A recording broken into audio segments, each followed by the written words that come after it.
हार के कदम किसी ऐसी राह पर ना पड़ जाएं कि जिसकी दूसरी तरफ कोई अनहोनी हमारा इंतजार कर रही हो।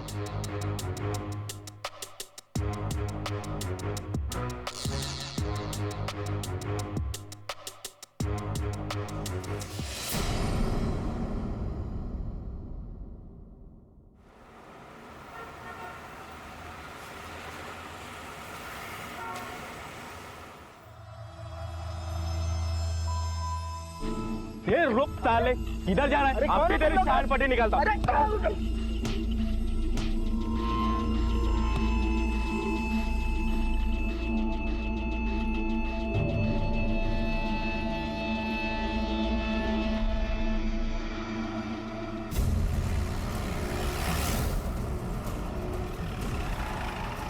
हटो। ठीक है, ठीक है। क्या हुआ? किसके साथ मारपीट हुई तुम्हारी? कौन लोग थे वो? पता नहीं साहब, मैं तो अपनी गाड़ी में बैठने आ रहा था, तब तक कहां से आ गए और मुझे मारने लगे। किसी का चेहरा याद है? नहीं साहब, कुछ मौका ही नहीं दिया उन लोगों ने, मारना चालू कर दिया आते ही। मुझे कुछ पुलिस कंप्लेंट नहीं करनी है, मुझे जाने दीजिए प्लीज।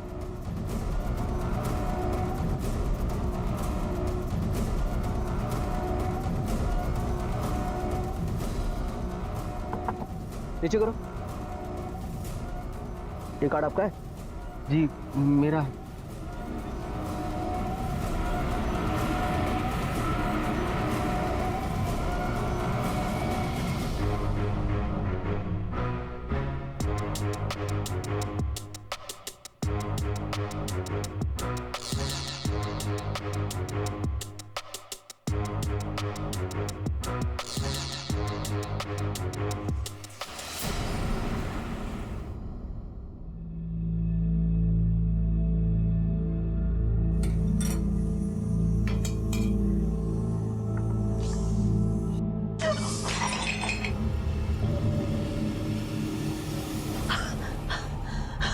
तोड़ दो, सब तोड़ दो, पूरे घर में कचरा फैला दो।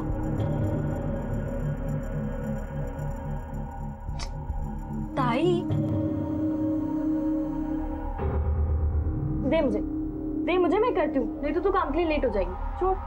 अच्छा चल ठीक है। जब तक तोड़ रही थी इसका, पूरे घर का तमाशा बना के रख दिया। एक काम ढंग से नहीं होता इन लोगों से। हाँ, एक काम ढंग से नहीं होता। आई पागल हो गई मैं, पागल बना दिया। आई पागल बना दिया। शांत हो। तू कहाँ जाने की जल्दी में? हाँ, पैरों में घुंघरू बांधने में देर हो रही है, कमर मटकाने से फुर्सत नहीं है। हाँ, न खुद का ध्यान है न घर का ध्यान है। आई, कमर मटकाने के लिए नहीं, स्टार बनने के लिए देर हो जाएगी। अच्छा सुन, मैंने घर का सारा काम कर दिया है और तेरे लिए खाना भी बना कर रखा है, ठीक है? तू प्रीतिला सांग तीतुला दे, ठीक है? हाँ, और खाने से पहले ये दवाई ले लेना, मैं यहाँ रख रही हूँ, याद से ले लेना, ठीक है ना? मुझे ऑफिस के लिए लेट हो रहा है, मैं तुझसे शाम में मिलती हूँ। जब देखो हवा की तरह आती जाती रहती, न किसी चीज का ध्यान है न खुद का ध्यान है। अरे इतनी चिंता मत कर, मैं तुझसे शाम में मिलती हूँ, ठीक है? तू अपना ख्याल रख।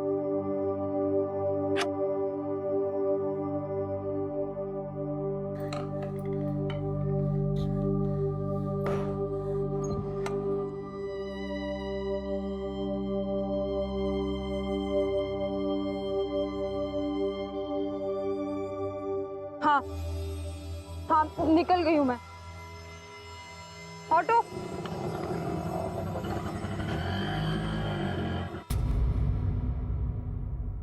नीचे उतर, इधर आओ। तुम लोग को मना किया था ना इधर आने के लिए, तुम लोग अपने मोहल्ले में क्यों नहीं खेलते हो? चलो भागो यहाँ से।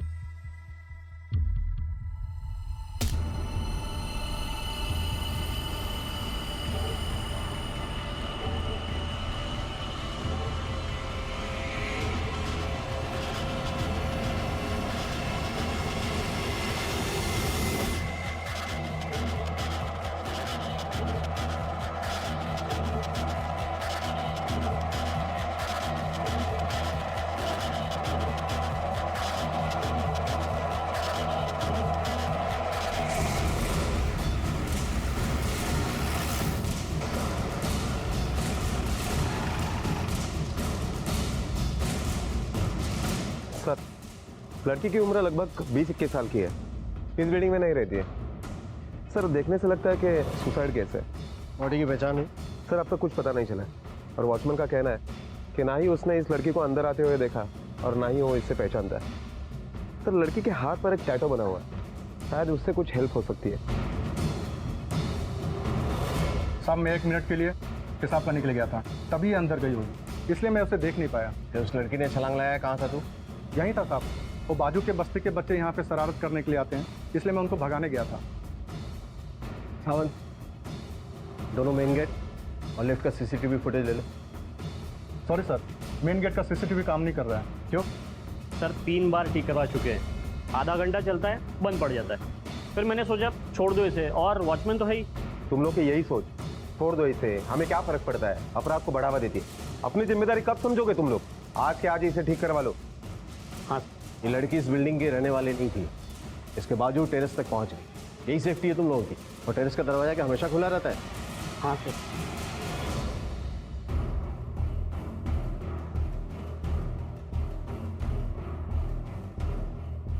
सर, यहाँ पर इतनी सारी बिल्डिंग्स होने के बावजूद भी मैं यही बिल्डिंग क्यों चुनी?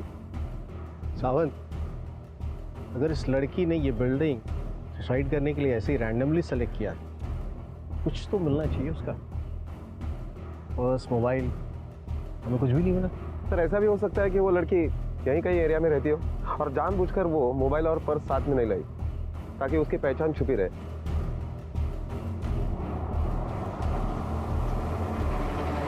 सर, नीचे एक रिक्शा वाला है, कुछ बताना चाहता है। हाँ सर, यही थी, इसको मैंने इधर छोड़ा था। कितने देर पहले छोड़ा उसको? यही कहीं 20 मिनट हो गया सर छोड़ के उसको।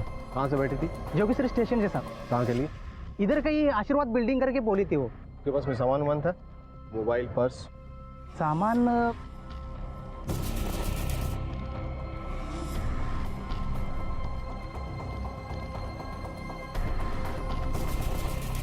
हाँ साहब, उसके पास मोबाइल भी था और पर्स भी था। सर, इसका मतलब वो इसी बिल्डिंग में आना चाहती थी, ऐसे ही रैंडमली छुपकर नहीं घुसी थी वो यहाँ पर। सावध, पूरे चांसेस है कि इसने सुसाइड नहीं किया। वो यहाँ किसी से मिलने के लिए आई, तो वही उसे टेरेस पर लेकर गया था। उसे पता था कि टेरेस का दरवाजा खुला है। धक्का देने के बाद उसका पर्स और मोबाइल लेके भाग गया होगा ताकि उसकी पहचान ना हो सके। वो इसी बिल्डिंग में है।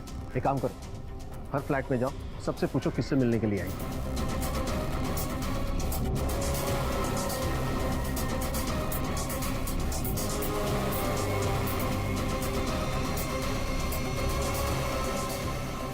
सर, जवळपास आम्ही सगळ्यांची चौकशी केली, सबका यही कहना है कि वो ऐसे किसी लड़के को नहीं जानते, ना ही ऐसी कोई लड़की उन्हें मिलने के लिए आई थी। ये भी हो सकता है कि वो लड़की यहाँ कंपाउंड में किसी से मिली हो और फिर वो उसको लेकर टेरेस पे गया। सर, अगर कंपाउंड में वो लड़की किसी से मिली है तो टेरेस पे जाने के लिए जरूर लिफ्ट का इस्तेमाल किया होगा। हमें लिफ्ट के सीसीटीवी फुटेज में वो इंसान दिख सकता है। करेक्ट। सर, मैं 4 बिल्डिंग आगे 20वें माले पे रहता हूँ। कुछ देर पहले मैं अपनी गैलरी में खड़ा था तो मैंने देखा कि किसी ने एक लड़की को धक्का मार के छत से नीचे गिराया सर। अब धक्का मारने वाला लड़का था या लड़की, इतनी दूर से समझ नहीं पाया सर मैं। ये तो कंफर्म हो गया, सुसाइड ही मर्डर है।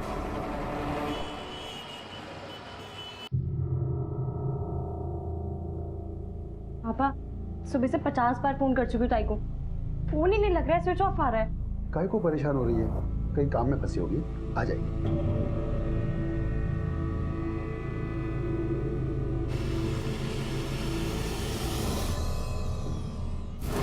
आई? ए, चल रही मेंटल, जास्ती बकवास मत कर, चल दे दे, लग जाएगी। मार डाला तुम लोगों ने उसे, हाँ? और अब नाटक कर रहे हो, सब जानती हूँ मैं। तुम लोगों ने उसे मारा है, मार दिया ना? चल, दे दे, छोड़। नहीं छोड़ूंगी, मार डालूंगी। तुम सबने मेरी बच्ची को मारा, मैं तुम्हें मार डालूंगी। कुछ नहीं होगा, पूनम को आ जाएगी।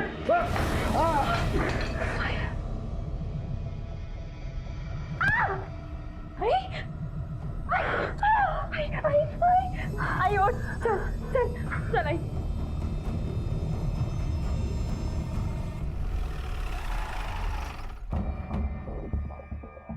सर, लिफ्ट के सामने वाले कैमरे में सिर्फ दीवार दिखाई दे रही है, लिफ्ट या स्टेयरकेस का एरिया दिखाई नहीं दे रहा, जिससे ये नहीं पता चल रहा है कि कौन आया और कौन गया। पता नहीं ऐसे अजीब डायरेक्शन में कैमरा क्यों लगाया है। अमन, ये काम उस कातिल का भी हो सकता है। जिसे पता था कि वो पकड़ा जाएगा, इसलिए उसने कैमरा घुमा दिया होगा।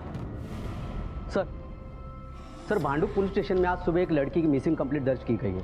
सर गायब हुए लड़की के हाथ पर भी सेम वैसे टैटू है जो लास्ट के हाथ पे था।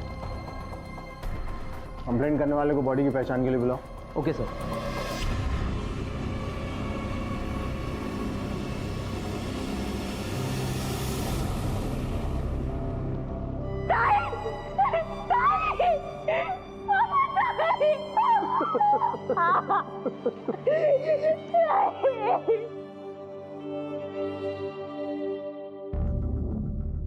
साहब, पूनम की रात को पैदा हुई थी मेरी बेटी। बोले तो पूनम की चांद की जैसी गोरी, खूबसूरत, तभी तो हम नाम भी पूनम भी रखे थे। उजाला थी मेरे घर का साहब। अब देखो अंधेरा करके चले गए साहब। क्या करती थी आपकी बेटी? पढ़ रही थी? हाँ सर, सेकंड ईयर में थी। घर की जिम्मेदारी की वजह से आर्ट्स ली थी। बाद में काम पे भी जाना होता था और घर का खर्चा बिर्चा सब वही चलाती थी। क्यों, तुम कुछ काम नहीं करते? सब 2 साल से बहुत कोशिश किया लेकिन कहीं नौकरी नहीं मिली। 2 साल पहले एक मिल में काम करता था, वो मिल बंद पड़ी, तब से बेकार हूं साहब। इसलिए सारा बोझ अकेली पूनम ही उठाती थी। क्या काम करती थी आपकी बेटी? साहब मैं ज़्यादा पढ़ा लिखा नहीं हूँ साहब। कुछ कंप्यूटर में कुछ लिखने का काम करती थी और 20,000 रुपये पगार था उसका। तुम्हारी बड़ी बहन थी ना, तुम्हें तो बताती होगी सब। उसकी किसी से खास दोस्ती थी? मालूम नहीं। किसी से दुश्मनी? पता नहीं।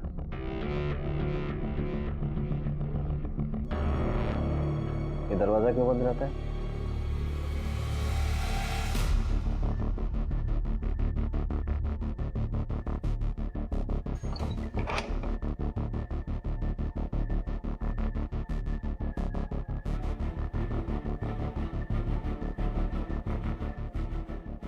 सब ये मेरी बाइक को है, पूनम की आई।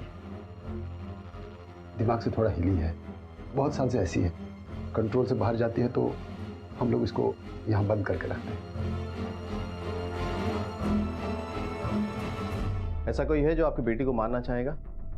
उसका कोई बॉयफ्रेंड या? ये सब फालतू काम के लिए उसके पास टाइम किधर को था। घर की जिम्मेदारी, पढ़ाई, फिर नौकरी, इन सब से तो फुर्सत नहीं मिलती थी उसको। आशीर्वाद बिल्डिंग में कैसे मिलने गई होगी? नहीं मालूम साहब, वो ज्यादा बताती नहीं थी और हम लोग भी ज्यादा उसको टोकते नहीं थे साहब। तुम्हें तो पता होगा। मालूम नहीं। क्या मालूम नहीं? मालूम नहीं ताई थी तेरी।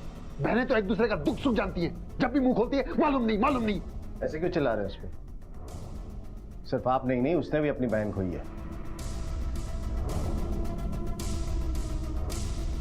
या तो ये कुछ नहीं जानते या बहुत कुछ जानते हैं जो नहीं बता रहे। तुम्हें किसी भी एंगल से पूनम के बाप को देखकर ये लगा इसे कोई काम नहीं मिल सकता। हट्टा कट्टा आदमी अपनी बेटी की कमाई पर जिंदा है। कुछ तो गड़बड़ है साथ में। पता नहीं पूनम ने अपनी सारी जिम्मेदारियां खुद उठाई थी या कोई मजबूरी। मैं तो शाम में मिलती हूँ, ठीक है? तू अपना ख्याल रख। सर, पूनम के मोबाइल का लास्ट लोकेशन जोगेश्वरी आ रहा है, जहां उसका फोन ऑफ हुआ था। कातिल ने उसका मर्डर करने के बाद उसका फोन स्विच ऑफ किया और कहीं फेंक दिया। सर, संतोष बोराटे नाम के आदमी ने पूनम को कई बार फोन किया था। हालांकि जिस दिन कत्ल हुआ उस दिन भी सुबह 9 बजे के करीब उसका ही सबसे आखिरी कॉल था पूनम के मोबाइल पर। ये उसका बॉयफ्रेंड भी हो सकता है।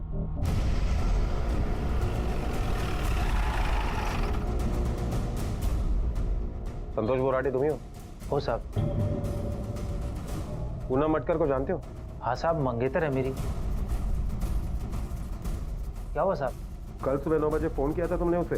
कल सुबह क्या साहब, हम तो दिन में 10-12 बार बात करते हैं। हुआ क्या साहब? उसकी मौत हो गई। तुम्हारा कोई झगड़ा हुआ था क्या उससे? कहे को साहब, अब तो एक दूसरे से बहुत प्यार करते थे, मस्त चल रहा था। अभी कुछ ही दिनों में हमारी शादी होने वाली थी। तुम कह रहे हो कि तुम उसके मंगेतर हो, लेकिन कल जब हम उसके घर पे गए थे तो तुम वहां नहीं थे। क्यों? कैसे होता साहब, उसके परिवार वाले ने मेरे को बताया नहीं कि पूनम। और उसके पापा ने तो तुम्हारा कोई जिक्र नहीं किया था। ये लव मैरिज था क्या? नहीं साहब, अरेंज मैरिज था। कुछ टाइम पहले तो हमारा रिश्ता ही हुआ था। पूनम इसको थोड़ा आगे बढ़ा रही थी, उसको अपनी पढ़ाई पूरी करनी थी और उसके परिवार वालों से मेरी ना ज़्यादा बात होती थी ना ज़्यादा मिलना जुलना। कल सुबह कहाँ थे? साहब बलाड में मेरा कजिन रहता है, उसके पास था। ये मोहन पूनम की शादी के लिए तैयार कैसे हो गया? इकलौती घर में कमाने वाली थी, शादी कर देता तो भूखों मर। सबसे पहले संतोष के बयान की सच्चाई की जांच करो तुम। Okay sir.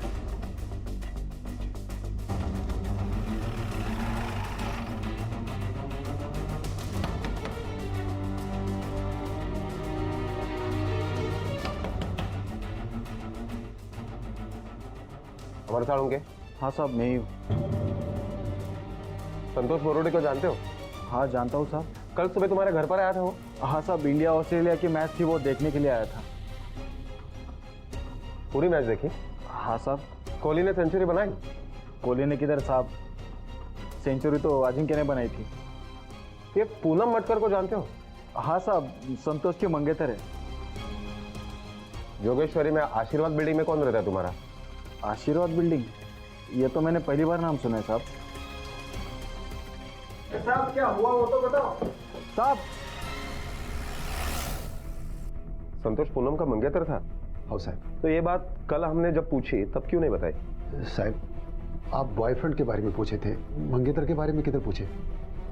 आप पूछे होते तो मैं बता देता।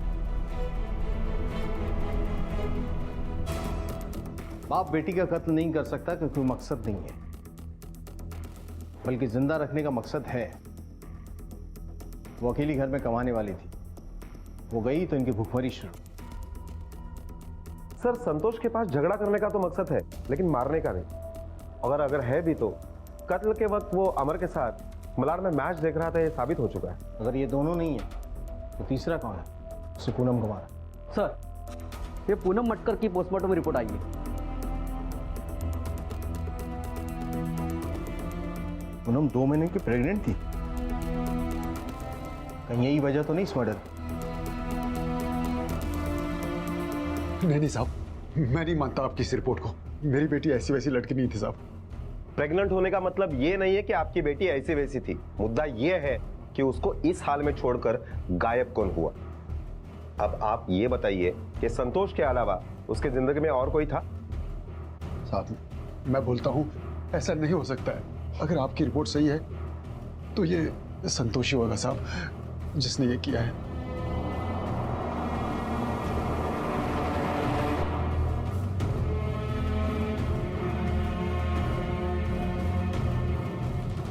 साहब हम एक दूसरे से प्यार करते थे, वो मेरे लिए टाइम पास नहीं थी, मेरे को उसके साथ शादी मनाने का था। हाँ साहब, हमारे बीच में फिजिकल रिलेशन था, लेकिन हम सेफ्टी से चलते थे। साहब उसका प्रेग्नेंट होना पॉसिबल ही नहीं है। पिछले 6 महीने से तो वो इतना बिजी थी कि हमारा मिलना मुश्किल था। साहब वो मेरे को कभी बताया नहीं कि वो प्रेग्नेंट है। बताया था या नहीं हम पता करवा लेंगे, हमें बस तुम्हारा डीएनए सैंपल चाहिए। लो ना साहब, डरे वो जो झूठ बोले, मेरे को काहे का डर। दादा उछल मत। समझा? तेरा डीएनए सैंपल अगर उस बच्चे के सैंपल से नहीं मिला ना तो तेरी पूरी पॉसिबिलिटी बन जाएगी उसका मर्डर करने की। साहब मैंने कुछ कह नहीं तो मैं डरूं काहे को। आप चाहे तो मेरा मोबाइल का लोकेशन चेक कर लीजिए।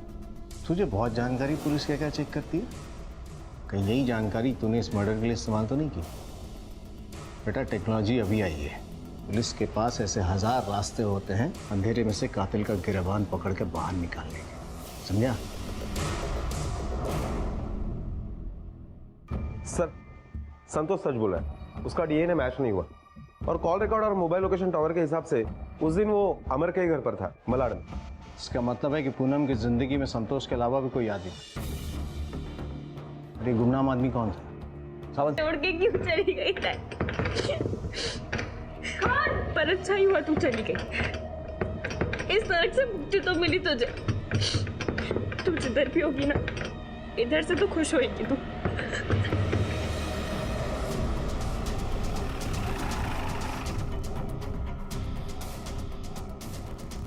सर, इसी बिल्डिंग पे चौथे माले। चल। सर, पूनम तो इधर ही काम करती थी, लेकिन वो किसी ज़्यादा घुलती मिलती नहीं थी। लंच के बाद निकल जाती थी। अच्छा, कभी पूनम को किसी लड़के के साथ आते जाते हुए देखा है? नहीं सर।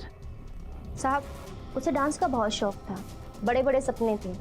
उसे डांस रियलिटी शो में जाने का था, बड़ा स्टार बनने का था। कहीं भी फालतू टाइम पास नहीं करती थी, इधर से निकलकर सीधे डांस एकेडमी ही जाती थी। उसकी डांस एकेडमी कहाँ पर है?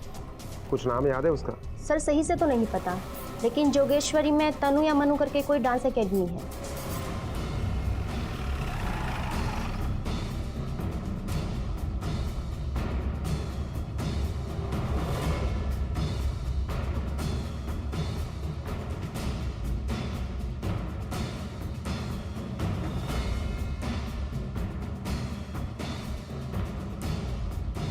सर, ये डांस क्लास बिल्कुल आशीर्वाद सोसाइटी के सामने ही है। Okay sir.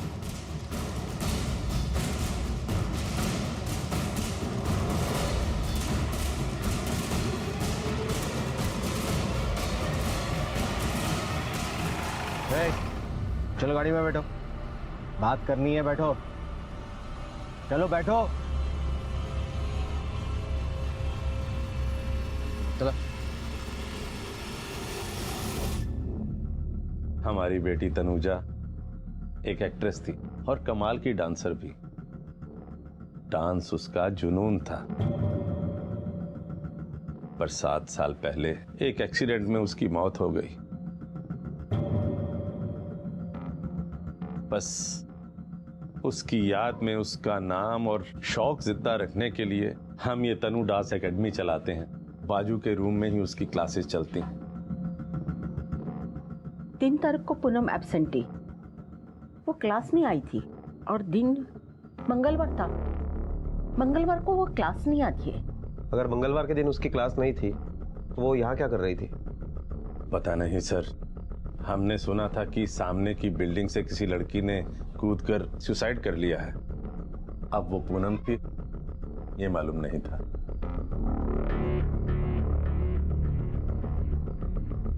क्या हो पापा, ये पुलिस क्यों आई हुई है? साहब, ये हमारा बेटा नीरज है, तनुजा से छोटा है।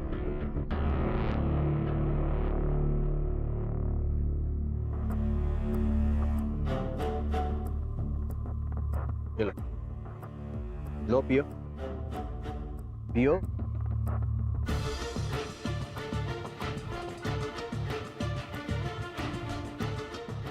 देखो, हम जानते हैं कि तुम झूठ बोल रही हो, कि तुम्हें पूनम के बारे में कुछ भी नहीं पता, उसके काम के बारे में, उसके डांस क्लास के बारे में।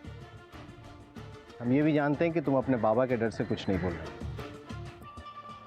क्या तुम नहीं चाहती कि पूनम को इंसाफ मिले, उसके कातिल को सजा मिले? अरे वो अकेली नहीं थी, एक और जिंदगी पल रही थी उसके अंदर। एक नहीं 2 कत्ल हुए हैं। क्या तुम अब भी पूनम और उस नन्ही सी जान को इंसाफ नहीं दिलाना चाहती? सर, पक्का नहीं मालूम, पिताई का बॉस ही ना उस बच्चे का बाप होगा।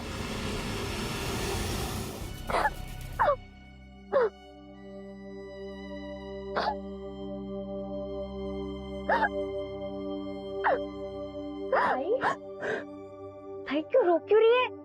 क्या हुआ? प्रीति, मेरा बॉस मुझे बहुत परेशान करता है। वो यहाँ वहाँ हाथ मारता है और अब तो वो चाहता है कि वो उसके साथ, मैंने उसके साथ अगर सोने से मना किया तो मुझे जॉब से निकाल देगा।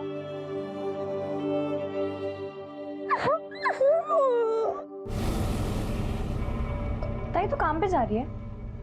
ताई, तूने तो कहा था कि तेरा वो बॉस जो है वो नहीं, वो प्रॉब्लम सॉल्व हो गई। ताई बोलती थी, पर मुझे लगता है कुछ ठीक नहीं हुआ था। ताई के सपने भी जैसे टूट से गए थे। ताई के बॉस ने उनसे जबरदस्ती की होगी और ताई ने भी मजबूरी में।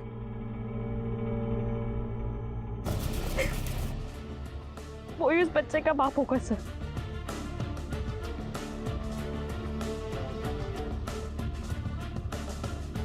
एक्सक्यूज मी, क्या आप भी यहाँ डांस सीखने आती है? नहीं जी, मैं यहाँ पे डांस सिखाती हूँ। आपसे एक बात पूछनी थी। क्या? क्या पूनम नाम की लड़की यहाँ पर डांस सीखने आती थी? उसका कोई बॉयफ्रेंड, मतलब किसी के साथ अफेयर था? बॉयफ्रेंड और अफेयर का तो मुझे पता नहीं। हाँ, लेकिन ओनर का जो बेटा था नीरज, उसके साथ उनकी काफी बातें होती थी और जब भी हम जाते थे उनके पास वो चुप हो जाते थे, साथ में ही आते जाते थे। ओके, थैंक यू, आप जा सकती हैं। सब आपको जिसने जो कुछ भी बताया सब झूठ बताया साहब। सर मैं क्यों किसी 2 टके के एम्प्लॉय के साथ अफेयर करूंगा? सर इज्जतदार शादीशुदा आदमी हूं मैं। वो मेरी डांस एकेडमी की स्टूडेंट से ज्यादा मेरे लिए और कुछ नहीं थी। झूठ बोल रही है उसकी बहन। मेरे यहाँ इतने लोग काम करते हैं, आप चाहे तो किसी से पूछ सकते हैं। Sir neat and clean image का आदमी हूं मैं। एक लड़का लड़की का भी दोस्त नहीं हो सकता क्या? साहब आपको गलत फहमी। ये फिल्मी डायलॉग बंद कर और सच बोल दे, वरना हम तुझे बताएंगे कि लड़का और लड़की क्या क्या हो सकते हैं। साहब मैं सच कह रहा हूँ, हाँ मैं उसे पसंद करता था, लेकिन उस तरीके से नहीं। वो बहुत मेहनती, फोकस थी, अपने परिवार को पाल रही। वो मुझसे अपने दुख दर्द शेयर जरूर करती थी, लेकिन किसी के आने पर वो चुप हो जाती, क्योंकि वो किसी को अपने दुखड़े सुनाना नहीं चाहती थी। दुख बांटने के लिए कहाँ जाता था उसके साथ? कहीं नहीं जाता था साहब। उसे पैसों की बहुत तंगी थी, 1-1 रुपया जोड़ती थी। बस उसे स्टेशन से डांस क्लास और डांस क्लास से स्टेशन छोड़ने जाता था, वो भी तब जब मुझे उस तरफ कोई काम होता था। स्पेशली मैं आज तक कभी उसके लिए नहीं गया। तो mister neat and clean image, अगर आप बेकसूर हैं तो डीएनए सैंपल देने में आपको कोई दिक्कत नहीं होनी चाहिए। हमें तुम्हारा डीएनए सैंपल चाहिए, फिर पता चलेगा कि तूने उसके साथ कितने दुख बांटे हैं। Okay sir. ठीक है सर। पुलिस की एक और कोशिश नाकाम रही। हरीश और नीरज दोनों की ही डीएनए रिपोर्ट नेगेटिव आई थी। दोनों की तहकीकात से यह भी साफ हो गया कि कत्ल के समय हरीश अपने ऑफिस में था और नीरज डांस क्लास में। वही डांस क्लास जो कत्ल की जगह से कुछ ही कदम की दूरी पर थी। पूनम के रिश्ते नीरज, हरीश, संतोष इन सभी के साथ संदेह के साए में थे। एक उमस थी इन रिश्तों में और उसी उमस की घुटन को परखने के लिए पुलिस ने एक बार फिर पूनम के घर से शुरुआत की, इस उम्मीद में कि शायद कहीं कुछ हाथ लग जाए। आप जरा आएंगे सर। एक तो हमने अपनी बेटी खोई है, वो जख्म हम भूले नहीं, और आप लोग अगर हम लोग को परेशान करते हैं, कुछ तो हमारा ख्याल करो। आपके लिए अपने दुख का प्रचार करना ज्यादा जरूरी है, आपकी बेटी की कातिल को सजा दिलवाना। साहब मैं गरीब आदमी हूँ और पुलिस के सामने क्या बोल सकता हूँ, लेकिन सच तो यह है कि मैंने अपनी बेटी खोई और आपको अपना कातिल नहीं मिल रहा है। लेकिन परेशानी तो हमको हो रही है ना साहब।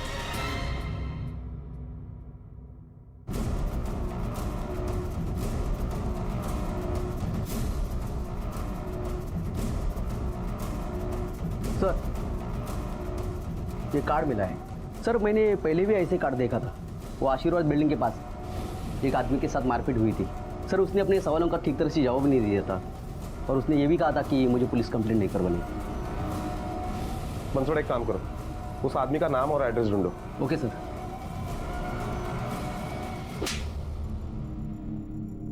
सर कौन सी पूनम, किसका मर्डर, मैं सचमुच नहीं जानता हूँ। आप क्या कह रहे हो सर? जिस दिन पूनम का मर्डर हुआ उसके एक दिन पहले उसी आशीर्वाद सोसाइटी के सामने तुझे गुंडों ने धोया था, और तू कह रहा है कुछ भी संबंध नहीं है। तेरा मार खाने का शौक ना हम भी पूरा कर सकते हैं, और हम सिर्फ धोते नहीं है, सुखाते भी है, और सूखने के बाद आदमी किसी लायक नहीं रहता। सर मेरे यकीन कीजिए, मैं सच कह रहा हूँ। मैं अपनी बीवी बच्चों की कसम खाता हूँ, मैं किसी भी पूनम को नहीं जानता हूँ।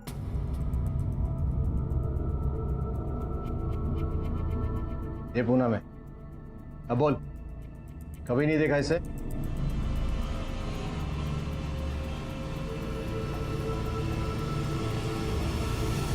इधर देख, जब गुंडों ने तेरी धुलाई की थी ना, तो ऐसा ही कार्ड तेरे पास मिला, और यही सेम कार्ड पूनम के पास भी मिला।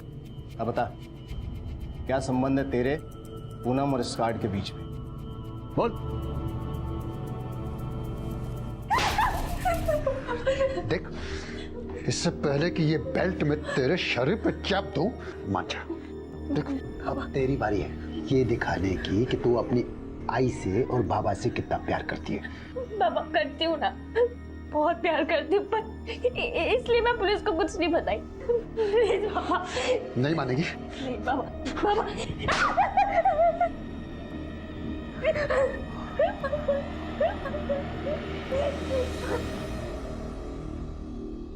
सर, तहकीकात से पता चला है कि जिस बिल्डिंग से पूनम को टेरेस से फेंक दिया था उस बिल्डिंग में श्याम चौधरी का भी एक फ्लैट है।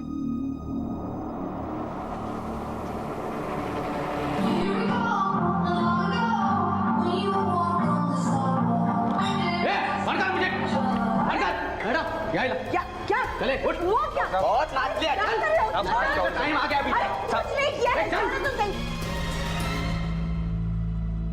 मैंने पूनम को नहीं मारा सर। मैं उसे क्यों मारूंगी? उसके मरने से हमें तो नुकसान ही हुआ, पैसा जो आना बंद हो गया। गलत काम में हाथ डाला था, बस सिर्फ इतनी ही गलती थी। हमने कभी किसी से जबरदस्ती नहीं की। गलत काम नहीं करते तो क्या करते?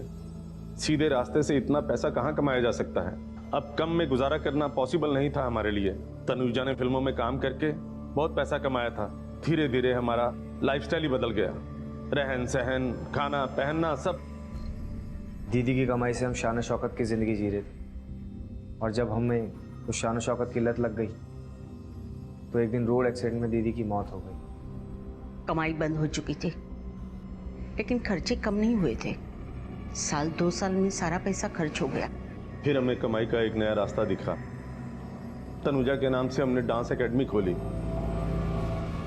पर उस उतनी सी कमाई से हम लोगों का लाइफस्टाइल मेंटेन नहीं हो पा रहा था, इसलिए हमने दूसरा रास्ता अपनाया। मुंबई में ऐसी लड़कियों की कमी नहीं है जो स्टार बनना चाहती हैं, जो रातों रात पैसा कमाना चाहती हैं।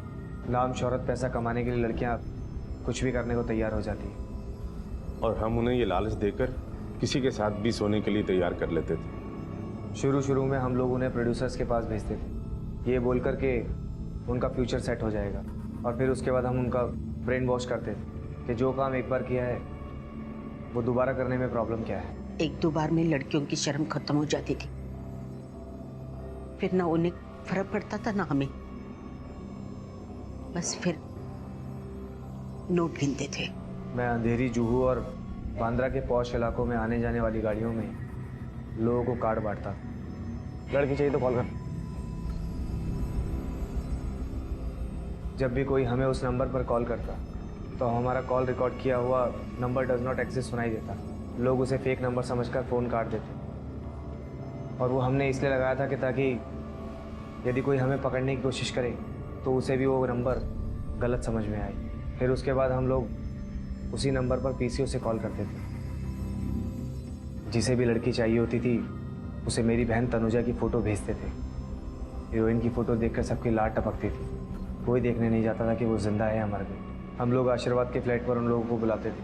बिल्डिंग के गेट पर मैं उन लोगों से पैसे ले लेता था, और हमारा सिक्योरिटी गार्ड उन्हें आगे का रास्ता दिखाता। तुम लोगों ने घटियापन की सारी हदें पार कर दी, अपनी मरी हुई बेटी तक को बेच दिया। कस्टमर जब पूछता था कि वो कहाँ है तो क्या बोलते थे? हम बोलते थे कि उसकी तबीयत खराब हो गई, अभी किसी और से काम चला ले, अगली बार तुम्हें वही मिलेगी। ज्यादातर लोग मान जाते थे, लेकिन ये निखिल अड़ गया। मुझे ये लड़की चाहिए, ये इसके लिए मैंने पैसे दिए, नहीं दे सकते हो तो पैसा वापस करो। उसने पुलिस के पास जाने की धमकी दी, इसलिए हमने उसे पिटवाया। पूनम को भी इसी तरह फंसाया था तुमने? वो भी स्टार बनना चाहती थी, लेकिन दूसरी लड़कियों की तरह पागल नहीं थी, और ना ही वो दूसरी लड़कियों की तरह हमारे पास आई थी, बल्कि वो तो एक क्लाइंट के थ्रू हमारे पास पहुंची थी। कौन क्लाइंट?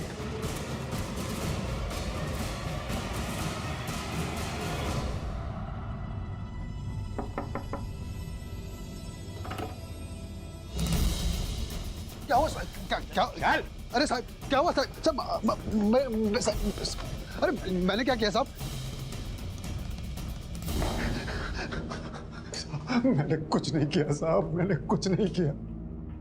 मैं काय को अपनी बेटी को मारेगा साहब? तेरे जैसे घटिया आदमी से तो बातचीत होनी नहीं चाहिए, सीधा फैसला होना चाहिए। किसी भी बच्चे के लिए तेरे जैसे बाप होने से तो अच्छा है कि वो अनाथ हो।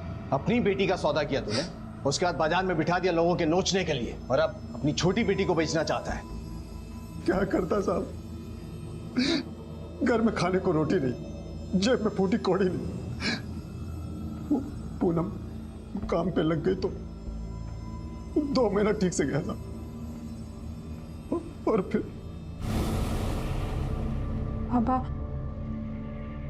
पापा मेरे को मेरे को नौकरी छोड़नी पड़ेगी। काय को? बाबा, वो मेरा बॉस, वो मुझे साथ में सोने को बोला है तो इसमें सोचना क्या है? हाँ बोल दे। बाबा देख, तो जिधर भी जाएगी ना ऐसे ही लोग मिलेंगे, तो सती सावित्री बन के नहीं चलेगा। तू नौकरी छोड़ेगी तो क्या हम लोग नाके पे भीख मांगने जाएंगे? घर कैसे चलेगा? तू हाँ बोल दे। वो मेरी बात सुनी, नौकरी बच गई। कुछ दिन सब ठीक चला साहब। फिर एक दिन अंधेरी में मैं खड़ा था तो मेरे को एक कार्ड मिला। लड़की चाहिए तो फोन कर।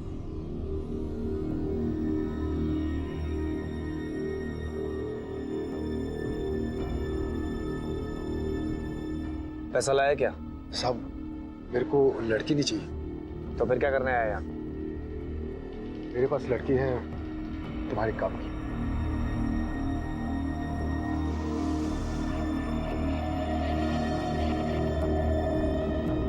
प्रीति, तुझे पता है बाबा ने मेरे लिए डांस क्लास ढूंढी है।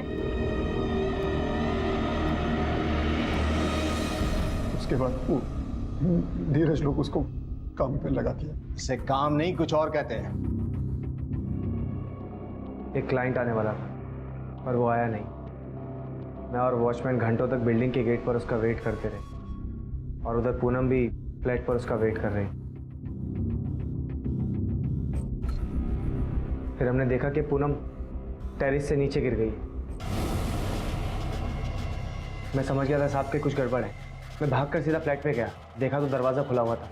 पूनम का पर्स और मोबाइल दोनों वहीं पड़े हुए थे। मैंने मोबाइल ऑफ किया और वहाँ से निकल गया। और फिर बिल्डिंग से दूर जाकर मैंने पूनम का पर्स और मोबाइल दोनों कचरे में फेंक दिए। इसका मतलब है कि क्लाइंट कोई पुराना आदमी था जिसे पता था कि उससे कहाँ जाना है। तुमसे नजर चुरा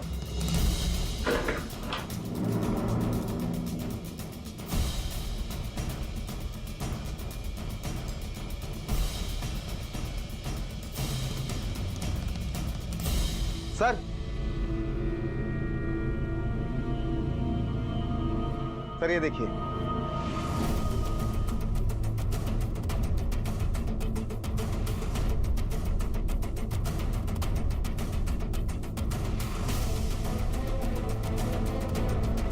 संतोष,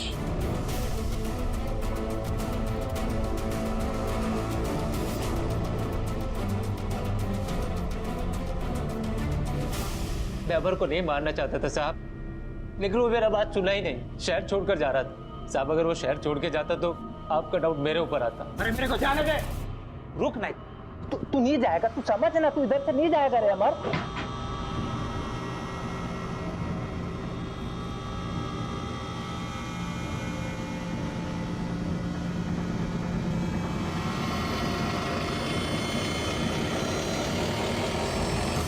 अमर तो गलती से मारा और पूनम वो भी गलती से मरी। उसको मैं ही मारा साहब। क्यों मारा?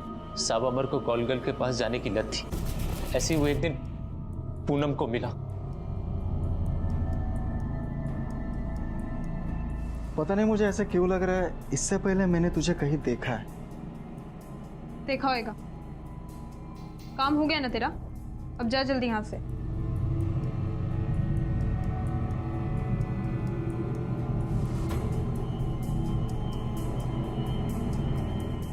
वो अमर से कभी मिली नहीं साहब, इसलिए उसको पहचानी नहीं। लेकिन मैंने अमर को अपने फोन से उसका फोटो दिखाया।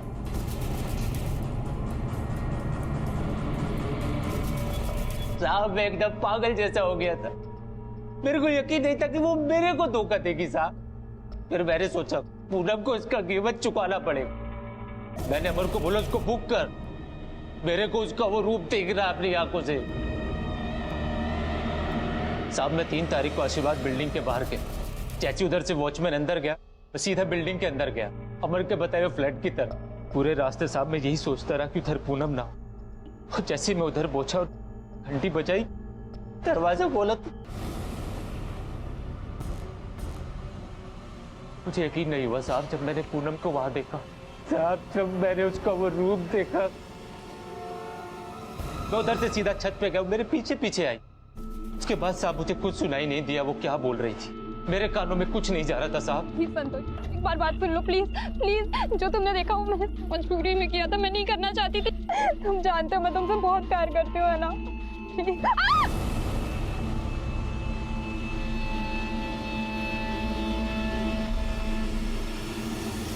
पूनम ने जो किया मजबूरी में किया, अपने बाबा के दबाव में आकर किया।